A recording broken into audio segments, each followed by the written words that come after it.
ഇനി വിവരങ്ങളിലേക്ക് പോകേണ്ടത് രക്ഷാപ്രവർത്തനത്തിന് 330 അടി ഉയരത്തിൽ അല്ലെങ്കിൽ ദൂരത്തിലേക്ക് സൈന്യത്തിലൊക്കെ പോകേണ്ടതുണ്ട് എന്നുള്ളതാണ് മനസ്സിലാക്കേണ്ടത്. 130 സൈനികർ ഇപ്പോൾ വയനാട്ടിലേക്ക് പോകുന്നു, പാങ്ങോട് നിന്ന് എന്നാണ് മനസ്സിലാക്കുന്നത്. സംസ്ഥാനത്ത് അതീവ ജാഗ്രതാ മുന്നറിയിപ്പ് നിലനിൽക്കുകയാണ്. മരണസംഖ്യ കൂടുന്നുണ്ട്. മണ്ണിടിച്ചിലിന് സാധ്യതയുള്ള സ്ഥലങ്ങളിൽ നിന്ന് ആളുകൾ മാറി താമസിക്കണമെന്ന് മുന്നറിയിപ്പ് നിലനിൽക്കുന്നു. അതുപോലെ വൻ ദുരന്തമാണ് സംസ്ഥാനത്ത് ഈ ഒരു ദിവസം സംഭവിച്ചത്. വയനാട്ടിലാണ് പ്രത്യേകിച്ച് 84 മരണം ഇതുവരെ റിപ്പോർട്ട് ചെയ്യുന്നുണ്ട്. നമുക്കറിയാം കണക്കുകൾ അതിന് മുകളിലാണ്. 100-ലധികം പേർ ചികിത്സയിൽ തേടുന്നുണ്ട്. അവർ ഏതൊക്കെ ആശുപത്രികളാണ് ചികിത്സ തേടുന്നത് എന്ന് നമുക്കിപ്പോൾ വ്യക്തമായി പറയാൻ കഴിയില്ല. ഉരുൾപൊട്ടൽ മുണ്ടക്കയിലും ചൂരൽമലയിലുമാണ് പ്രധാനമായും നാശം വിതച്ചത്. പ്രധാനമായും മുണ്ടക്കൈ, അട്ടമല, ചൂരൽമല ഭാഗങ്ങൾ, ഈ പ്രദേശം ഒന്നാകെ തകർന്നു പോയി എന്ന് തന്നെ പറയേണ്ടി വരും. ഒരു വിദേശ പൗരനും ഈ ദുരന്തത്തിൽ പെട്ടു എന്നുള്ളത് വളരെ വിഷമിപ്പിക്കുന്ന മറ്റൊരു കാര്യം. ഇപ്പോൾ 33 പേരെ തിരിച്ചറിഞ്ഞു എന്നുള്ളതാണ്. ആ പേരുകൾ താഴെ നിങ്ങൾക്ക് കാണാൻ കഴിയും. അത് ടിക്കറിൽ പോകുന്നുണ്ട്. പക്ഷേ ഈ പേരുകളൊക്കെ വായിക്കുക നമുക്ക് വളരെ മനസ്സിന് വിഷമം ഉണ്ടാക്കുന്ന കാര്യം തന്നെ. അങ്ങനെ തിരിച്ചറിയുന്നവരാണ് ഇപ്പോൾ ലിസ്റ്റിൽ നിങ്ങൾ കാണുന്നത്. മേഘന വിവരങ്ങളുമായി ചേരുന്നു. മേഘന, കൂടുതൽ മരണസംഖ്യ അവിടെ നിന്ന് റിപ്പോർട്ട് ചെയ്യുന്നു. നേരത്തെ നമ്മൾ കണ്ണൂർ, കാസർഗോഡ്, തൃശൂർ, എറണാകുളത്തെ വിവരങ്ങളൊക്കെ തേടിയിരുന്നു. പലയിടത്തും ഇത്രമാത്രം പ്രശ്നങ്ങളൊന്നുമില്ല. വളരെ ആശ്വാസകരമായ കാര്യം തന്നെ. പക്ഷേ വയനാടാണ് ഏറ്റവും ഒരു ദുരന്ത ഭൂമിയായി മാറിയത്. കനത്ത നാശനഷ്ടം ഉണ്ടായിരിക്കുന്നു. നമുക്ക് ഏറ്റവും ഒടുവിൽ വയനാടിന്റെ ഒരു ചിത്രം എന്താണ്? ഫിജി, ഇപ്പോഴും ദുരിതഭൂമിയിൽ മഴ വിട്ടുമാറാതെ തന്നെ നിലനിൽക്കുന്നുണ്ട്. ഇത് രക്ഷാപ്രവർത്തനത്തെയും സൈന്യത്തെയും അടക്കം ഈ രക്ഷാപ്രവർത്തനത്തിന് വെല്ലുവിളിയാകുന്നുമുണ്ട്. ഇപ്പോഴും മരണസംഖ്യയും 84ലേക്ക് ഈ മരണസംഖ്യ കടക്കുന്നു. അത് കൂടുതൽ ഉയരുമെന്നുള്ളൊരു ആശങ്കയും നിലനിൽക്കുന്നുണ്ട്. അങ്ങനെ തന്നെയാണ് സൈന്യമടക്കമുള്ളവർ ഔദ്യോഗികമായി വ്യക്തമാക്കുന്നതും. ഈ ഒരു മരണസംഖ്യ ഉയരാനുള്ള സാധ്യതയുണ്ട് എന്നുള്ളതാണ്. അങ്ങനെ 84 പേർ മരിച്ചതിൽ 35 പേരെ മാത്രമാണ് ഇപ്പോൾ തിരിച്ചറിയാൻ കഴിഞ്ഞിട്ടുള്ളത്. നേരത്തെ സൂചിപ്പിച്ച പോലെ തന്നെ ഈ മരണസംഖ്യ കണക്കാക്കുന്നത് മുഴുവനായി ജീവനറ്റ ശരീരമായി ലഭിക്കുന്നവരെയാണ് ഈ മരണസംഖ്യയിലേക്ക് ഉൾപ്പെടുത്തുന്നത്. മറിച്ച് വിവിധ ഭാഗങ്ങളിൽ ശരീരം വേർപെട്ടു പോയവരടക്കം ഉണ്ട് എന്നുള്ളതാണ് പ്രദേശവാസികളടക്കം നമ്മളോട് വ്യക്തമാക്കുന്നത്. അതിൽ 5 ഇടങ്ങളിലായിട്ടാണ് ഇപ്പോൾ ഈ മൃതദേഹങ്ങൾ സൂക്ഷിച്ചിരിക്കുന്നത്. മേപ്പാടി ഹെൽത്ത് സെന്റർ, നിലമ്പൂർ ജില്ലാ ആശുപത്രി, വിംസ് ആശുപത്രി, വൈത്തിരി താലൂക്ക് ആശുപത്രി, ബത്തേരി താലൂക്ക് ആശുപത്രി എന്നിവിടങ്ങളിൽ നിന്നാണ് ഇവിടെയാണ് മൃതദേഹങ്ങൾ ഇപ്പോൾ സൂക്ഷിച്ചിരിക്കുന്നത്. അങ്ങനെ ഇൻക്വസ്റ്റ് നടപടികൾ പൂർത്തിയാക്കാനുള്ള പോലീസുകാരുടെ എണ്ണത്തിലടക്കം കുറവുണ്ട് എന്നുള്ള ഒരു അറിയിപ്പ് കൂടി ഇപ്പോൾ ലഭ്യമാകുന്നു. ഇനി കൂടുതൽ മൃതദേഹങ്ങൾ ലഭിക്കാനുണ്ട്. മറ്റൊരു വിവരം എന്ന് പറയുന്നത്, നേരത്തെ നമ്മൾ സൂചിപ്പിച്ചിരുന്ന മുണ്ടക്കൈ മേഖലയിലേക്ക് സൈന്യത്തിന് എത്താനുള്ള ഒരു തടസ്സമുണ്ടായിരുന്നു. ഈ പാലം, മുണ്ടക്കൈ ചുരൽമല മേഖലകളെ ബന്ധിപ്പിക്കുന്ന പാലം തകർന്നത് മൂലം ഈ മുണ്ടക്കൈ മേഖലയിലേക്ക് സൈന്യത്തിന് എത്താൻ പറ്റാത്തൊരു സാഹചര്യം ഉണ്ടായിരുന്നു. ഇപ്പോൾ സൈന്യം ആ മേഖലയിലേക്ക് പ്രവേശിച്ചിട്ടുണ്ട്. മുണ്ടക്കൈയിലെ രക്ഷാപ്രവർത്തനവും സൈന്യം തുടങ്ങി എന്നുള്ള വാർത്തകളാണ് വരുന്നത്. അവരെ രക്ഷിക്കാനുള്ള ശ്രമങ്ങൾ, നിരവധി പേർ, 200-ലധികം പേർ ഈ മുണ്ടക്കൈ ഭാഗത്ത് കുടുങ്ങിക്കിടക്കുന്നുണ്ട്. അതായത് ഈ മേഖല എന്ന് പറയുന്നത് കൂടുതലായി റിസോർട്ടുകൾ അടക്കം നിലനിൽക്കുന്ന മേഖലയാണ്. അതുകൊണ്ട് വിദേശികളടക്കമുള്ള ആൾക്കാർ ഇവിടെ കുടുങ്ങിക്കിടക്കുന്നുണ്ട്. അവരെ രക്ഷിക്കാനുള്ള ഒരു പ്രവർത്തനം സൈന്യം ഇപ്പോൾ മുണ്ടക്കൈ മേഖലയിലും ചൂരൽമല പോലെ തന്നെ തുടങ്ങിയിട്ടുണ്ട്. പക്ഷേ ഇനിയും മരണസംഖ്യ ഉയരും എന്നുള്ള കാര്യം തന്നെയാണ് വിവിധ ഇടങ്ങളിൽ നിന്ന് ഈ പ്രദേശവാസികളടക്കം വ്യക്തമാക്കുന്നതും. ഇപ്പോൾ രക്ഷാപ്രവർത്തനം നടക്കുന്നത് NDRF, നേവി, കരസേന, പ്രദേശവാസികൾ അടങ്ങുന്ന ഒരു സംഘം, ഇവരുടെ നേതൃത്വത്തിലാണ് ഇപ്പോൾ ഈ ഒരു രക്ഷാപ്രവർത്തനം നടക്കുന്നത്. നമുക്ക് പറയേണ്ടത്, ഒറ്റക്കെട്ടായി ഈ മേഖലയിലെ, ഈ വയനാട്ടിലെ ഈ ഒരു പ്രകൃതിയുടെ സംഹാര താണ്ഡവത്തെ ഒറ്റക്കെട്ടായി മലയാളികൾ നേരിടുന്നു എന്നുള്ളതാണ്. പ്രാദേശിക അംഗങ്ങളടക്കം ഒറ്റക്കെട്ടായി ഈ ദുരിതഭൂമിയിൽ ഈ റോപ്പ് ഉപയോഗിച്ചടക്കം ഈ നദി കടക്കാനും നദിയിൽ നിന്നും ആൾക്കാരെ അടിയന്തരമായി രക്ഷാപ്രവർത്തനത്തിലേക്കും ആശുപത്രിയിലേക്കും എത്തിക്കാനുമുള്ള നടപടിക്രമങ്ങളാണ് ഇപ്പോൾ നടന്നുകൊണ്ടിരിക്കുന്നത്. അതിലിപ്പോൾ 128 പേരാണ് വിവിധ ആശുപത്രിയിലായി ചികിത്സയിലുള്ളത്. അതിൽ 9 പേർ ICUവിലാണ്.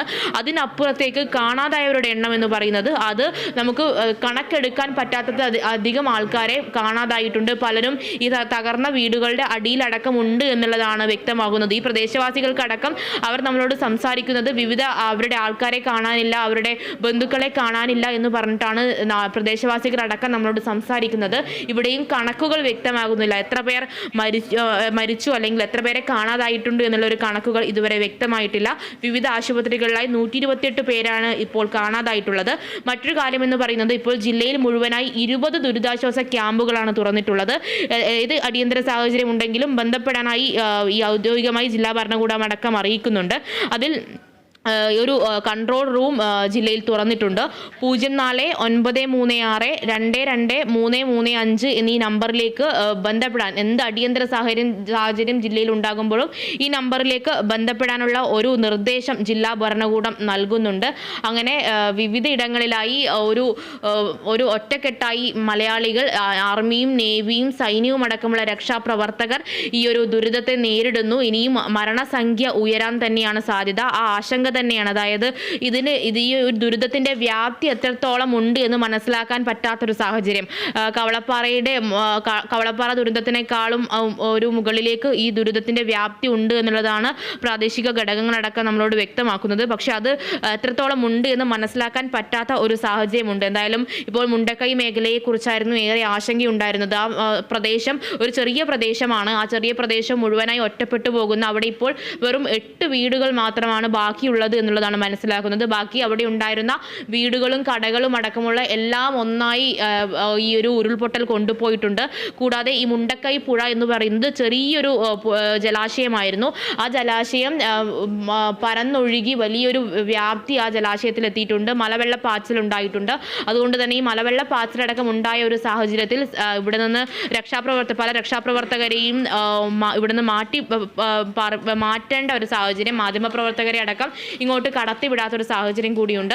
എന്തായാലും ഇപ്പോൾ നമ്മൾ ഈ ദൃശ്യങ്ങളിൽ കാണുന്നത് കരസേനയുടെ ഭാഗമായി ഒരു റോപ്പ് ഉപയോഗിച്ചുകൊണ്ടുള്ള ഒരു രക്ഷാപ്രവർത്തനം, മറുകരയിൽ നിന്ന് കുടുങ്ങിക്കിടക്കുന്ന ആൾക്കാരെ റോപ്പ് ഉപയോഗിച്ച് മറുകരയിലേക്ക് എത്തിക്കുന്ന ഒരു രക്ഷാപ്രവർത്തനമാണ് ഇപ്പോൾ നമ്മൾ ഈ ദൃശ്യങ്ങളിൽ കാണുന്നതും. ഇന്ത്യൻ സൈന്യം റിവർ ക്രോസിംഗിലൂടെയാണ് ഈ ഒരു രക്ഷാദൗത്യം ഇപ്പോൾ ഏകോപിപ്പിക്കുകയും ചെയ്യുന്നത്. മറ്റൊരു കാര്യം എന്ന് പറയുന്നത്, ജില്ലയിൽ ഉണ്ടായിട്ടുള്ള ഈ പ്രകൃതി ദുരന്തത്തിന്റെ ഭാഗമായി 30-31 തീയതികളിൽ സംസ്ഥാന സർക്കാർ ഔദ്യോഗിക ദുഃഖാചരണം പ്രഖ്യാപിച്ചിട്ടുണ്ട്. വയനാട്ടിലെ ദുരന്തത്തിൽ ഈ അനേകം പേർക്ക് ജീവഹാനി ഉണ്ടായിരിക്കുന്ന ഒരു സാഹചര്യത്തിലാണ് ഈ ദേശീയ പതാക അടക്കം താഴ്ത്തിക്കെട്ടിക്കൊണ്ട് ഉള്ള ഒരു ഔദ്യോഗിക ദുഃഖാചരണം സംസ്ഥാന സർക്കാർ പ്രഖ്യാപിച്ചിട്ടുള്ളത്. അങ്ങനെ ഒടുവിലായി പറയുമ്പോൾ ഫിജി ഇനിയും മരണസംഖ്യ ഉയരാൻ തന്നെയാണ് സാധ്യത. ഇനിയും പരിക്കേറ്റവർക്ക് അടിയന്തര ചികിത്സ നൽകാനുള്ള സൗകര്യങ്ങളടക്കം അവിടെ കുറവാണ് എന്നുള്ള കാര്യങ്ങൾ കൂടി പറയുന്നു. കൂടാതെ ഈ ഇടയ്ക്കിടയ്ക്കായി മഴ പെയ്യുന്നത് തിരച്ചിൽ ദുഷ്കരമാക്കുന്നുണ്ട്. വിവിധ കുട്ടികളടക്കമുള്ള, സ്ത്രീകളടക്കമുള്ള നിരവധി ആളുകളാണ് ഇപ്പോഴും ഈ പ്രദേശത്ത് സൈന്യത്തിൻ്റെയും ആർമിയുടെയും നേവിയുടെയും പ്രദേശവാസികളുടെ അടക്കം സഹായം ചോദിച്ചുകൊണ്ട് തങ്ങളെ രക്ഷിക്കണം, തങ്ങളുടെ കുടുംബത്തെ, തങ്ങളുടെ ഉറ്റവരെ, കാണാതായവരെ സഹായിക്കണം എന്നുള്ളൊരു അഭ്യർത്ഥനയുമായി പല ഇടങ്ങളിലേക്ക് എത്തുന്നത്. അതുപോലെ തമിഴ്നാടിൻ്റെ ഒരു രക്ഷാ കരം കൂടി കേരളത്തിന് ലഭിക്കുന്നുണ്ട്. 5 കോടി രൂപയാണ് ഇപ്പോൾ തമിഴ്നാട് മുഖ്യമന്ത്രി സ്റ്റാലിൻ കേരളത്തിനായി പ്രഖ്യാപിച്ചിട്ടുള്ളത്. മാത്രമല്ല അവിടെ നിന്ന് രക്ഷാപ്രവർത്തകരെയും കൂടുതൽ അടിയന്തര സാഹചര്യം എന്തെങ്കിലും ഉണ്ടെങ്കിൽ ഈ ഒരു രക്ഷാസൈന്യത്തെ അവിടേക്ക് എത്തിക്കുമെന്നുള്ളൊരു നിർദ്ദേശം കൂടി സ്റ്റാലിൻ നിർദ്ദേശിച്ചിട്ടുണ്ട്. ഫിജി ഇപ്പോൾ വരുന്ന ഒരു വാർത്ത എന്ന് പറയുന്നത് മരണസംഖ്യ 90ലേക്ക് കടക്കുകയാണ്. 90 എന്നുള്ളതാണ് ഔദ്യോഗികപരമായി ഈ ഒരു മരണസംഖ്യ എത്തുന്നത്. അതിൽ ഈ മരണസംഖ്യ ഉയരുന്നത് വലിയ തരത്തിലുള്ള ആശങ്കയുണ്ടാക്കുന്നുണ്ട്.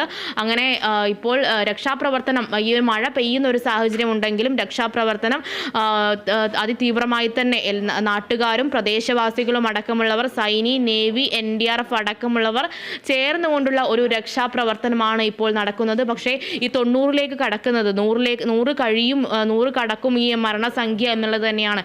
ഈ കാണാതായവരുടെ എണ്ണം അടക്കം നോക്കുമ്പോൾ 100 കടക്കാനുള്ള ഒരു സാധ്യതയും കാണുന്നു. പക്ഷേ അത് ഈ മേഖലയിലേക്ക്, ഒരു പ്രദേശം ഒന്നാകെ, മുണ്ടക്കൈയും ചൂരൽമലയും അട്ടമലയും അടക്കമുള്ള വിവിധ ഭാഗങ്ങൾ ഒന്നാകെ ഒലിച്ചുപോയ ഒരു സാഹചര്യം. 22 കുട്ടികളെയാണ് ഈ പ്രദേശത്ത് നിന്ന് മാത്രമായി കാണാതായിട്ടുള്ളത്. അങ്ങനെ തങ്ങളുടെ ഉറ്റവരെയും ഉടയവരെയും കാണാതെ നിൽക്കുന്ന, അല്ലെങ്കിൽ അവരെ തേടിയുള്ള ഒരു ദുരിതം ഈ ഒരു പ്രദേശത്ത് നിന്ന്, വിവിധ ആശുപത്രികളിൽ നിന്ന് നമുക്ക് കാണാൻ സാധിക്കുന്നുണ്ട്. കൂടാതെ കേരളത്തിൽ മന്ത്രിമാരടങ്ങുന്ന സംഘവും ഈ ദുരിതഭൂമിയിലേക്ക് തിരിച്ചിട്ടുണ്ട്. മുന്നത്തെ തന്നെ MV ഗോവിന്ദനും കടന്നപ്പള്ളി രാമചന്ദ്രനും AK ശശീന്ദ്രൻ, മുഹമ്മദ് റിയാസ് അടക്കമുള്ളവർ ഈ ഒരു ദുരിത മേഖലയിലുണ്ട്.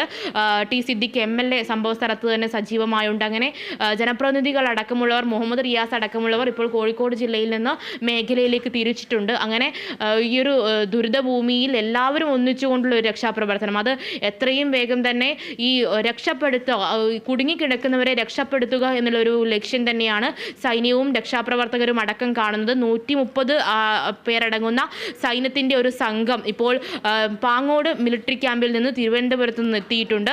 അങ്ങനെ നിരവധി പേരായിട്ടുള്ള രക്ഷാപ്രവർത്തകരുടെ ഒരു ഏകോപനം മേഖലയിൽ കാണുന്നുണ്ട്. ഇന്ന് രാത്രിയാകുമ്പോൾ തന്നെ, ഇരുട്ടുന്നതിന് മുന്നേ തന്നെ ഈ കുടുങ്ങിക്കിടക്കുന്നവരെങ്കിലും, ഈ മുണ്ടക്കൈ ഭാഗത്തടക്കം റിസോർട്ടുകളിലടക്കം കുടുങ്ങിക്കിടക്കുന്നവരെ എത്രയും വേഗം എത്തിക്കാൻ കഴിയും, കണ്ടുപിടിക്കാൻ കഴിയും, അവരെ കൃത്യമായിട്ടുള്ളൊരു മേഖലകളിലേക്ക് മാറ്റാൻ കഴിയുമെന്നുള്ള ഒരു നിർദ്ദേശം അല്ലെങ്കിൽ ആ ലക്ഷ്യം തന്നെയാണ് സേനയും മുന്നോട്ട് വയ്ക്കുന്നത്. ഇപ്പോൾ ഈ കൺട്രോൾ റൂം നമ്പർ ഒന്നുകൂടി പറയുകയാണ്: 0493622335 എന്നുള്ളതാണ് ഈ കൺട്രോൾ റൂം നമ്പർ. അതായത് എന്തെങ്കിലും തരത്തിലുള്ള അടിയന്തര സാഹചര്യം ഉണ്ടെങ്കിൽ ജനങ്ങൾക്ക് ബന്ധപ്പെടാൻ വേണ്ടി, അല്ലെങ്കിൽ തങ്ങളുടെ ബന്ധുക്കളെയും ഉറ്റവരെയും കാണാതായവർക്ക് ബന്ധപ്പെടാനുള്ള ഒരു കൺട്രോളും 16 ദുരിതാശ്വാസ ക്യാമ്പുകളാണ് ഇപ്പോൾ ജില്ലയിൽ മാത്രം തുറന്നിട്ടുള്ളത്. അങ്ങനെ അതായത് നമ്മൾ ഒരു വലിയ ദുരന്തം, വയനാടിനെ ഒന്നാകെ, കേരളത്തെ ഒന്നാകെ ഉലച്ചു കളഞ്ഞ ഒരു ദുരന്തത്തിനെ ഒന്നായി നേരിടാനുള്ള ഒരു ശ്രമം തന്നെയാണ് ഇപ്പോൾ ഉണ്ടാകുന്നത്. ഈ ഉരുൾപൊട്ടലിൽ ഇപ്പോൾ 90 ഈ മരണസംഖ്യ ഉയരുന്നത്. അതിൽ വിവിധ ആശുപത്രികളിൽ, ജില്ലയിലെ പോത്തുങ്കൽ അടക്കമുള്ള വിവിധ ആശുപത്രികളിൽ ഈ മൃതദേഹങ്ങൾ സൂക്ഷിച്ചിരിക്കുകയാണ്. പക്ഷേ ഇപ്പോഴും ഇൻക്വസ്റ്റ് നടപടികൾ, അതായത് ഈ ഇത്ര പേരെ ഇൻക്വസ്റ്റ് നടത്തി ഈ നടപടിക്രമങ്ങൾ പൂർത്തിയാക്കുന്നതിനുള്ള ഒരു തടസ്സവും മേഖലയിലുണ്ട്. എന്തായാലും ഇപ്പോൾ NDRF സംഘമടക്കം പുഴ കടന്ന് മുണ്ടക്കൈയിലെത്തി ഈ രക്ഷാപ്രവർത്തനം ഏകോപിപ്പിക്കുന്നുണ്ട്.